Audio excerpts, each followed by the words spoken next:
स्वामी राम कहते हैं, एक बार मैं अकेले ही हिमालय की तराई में विचरण करता हुआ नेपाल जा रहा था। मुझे काठमांडू जाना था। मैं प्रतिदिन 20 से 30 मील की यात्रा किया करता था। जहाँ कहीं भी सूर्यास्त हो जाता वहीं धुनी रमाता, ध्यान करता, आराम करता और दूसरे दिन फिर अपनी यात्रा शुरू कर देता। रोज का यह नियम था कि मैं सुबह 4 बजे उठ जाता और दिन के 10 बजे तक यात्रा करता। मैं प्रायः ऐसी जगह पर डेरा डालता जहाँ कोई जलाशय हो और एकांत स्थान हो। उन दिनों में नंगे पैर चला करता था। मात्र मेरे पास एक कंबल, एक बागंबर और कमंडल रहता था। वो कहते हैं, एक दिन चलते चलते जब थकान लगी तो उन्होंने आराम करने का निश्चय किया। उन्हें पता था कि उस रास्ते से 2 मील हटकर एक गुफा पड़ती है। उस छोटी सी गुफा में उन्होंने अपना डेरा डालना चाहा।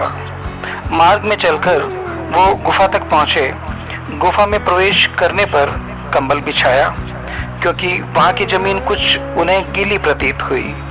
कंबल बिछाकर जैसे ही उन्होंने आंखों को खोला, उन्हें ऐसा लगा जैसे कुछ बिल्ली के बच्चों ने उन्हें चारों तरफ से घेर लिया हो।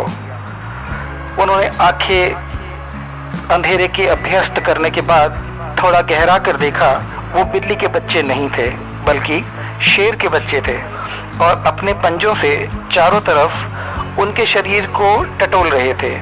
संभवतः सिंह के बच्चे भूखे रहे हों और सोचते हों कि उनकी माता या कोई ऐसा प्राणी आया है जो उन्हें दूध पिला सके। ऐसा लग रहा था वो अभी 12 से 14 दिन के ही हैं। कुछ देर लेटे लेटे मैं उन्हें प्यार से थपथपाता रहा क्योंकि मेरे लिए भी ये एक नया अनुभव था और शेर के बच्चों से खेलने का मौका आखिर कौन छोड़ना चाहेगा। हालांकि ये भी दृष्टिगोचर हो रहा था कि अगर ये शेर के बच्चे हैं तो इनके माता या पिता भी संभवतः आसपास हो सकते हैं, तो मुझे यहाँ से जाना चाहिए और वो भी सतर्कता के साथ। और ज्यों ही वो उठकर बैठे तो उन्होंने देखा गुफा के द्वार पर उनकी माता सिंहनी खड़ी है। पहले तो वो कहते हैं मैं भयभीत हुआ, जो कि एक मानव का स्वतः स्वभाव है, किंतु तत्काल ही मेरी अंतरात्मा से एक आवाज सुनाई पड़ी कि इन बच्चों को तुमने किसी तरह की क्षति नहीं पहुंचाई है, अतः इनकी माता भी तुम्हें कुछ नहीं कहेगी, निश्चिंत रहो। मैंने संकल्प किया कि यदि वह सिंहनी गुफा का द्वार छोड़कर थोड़ा सा दूर हटकर खड़ी होती है तो शांति के साथ मैं गुफा से बाहर चला जाऊंगा।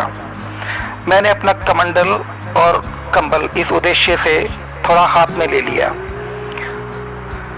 सिंहनी माता स्वतः ही द्वार से कुछ पीछे हट गई, ये तसल्ली करने के बाद कि उसके बच्चे उछल कूद रहे हैं और संभवतः मैंने उन्हें कोई हानि नहीं पहुंचाई है।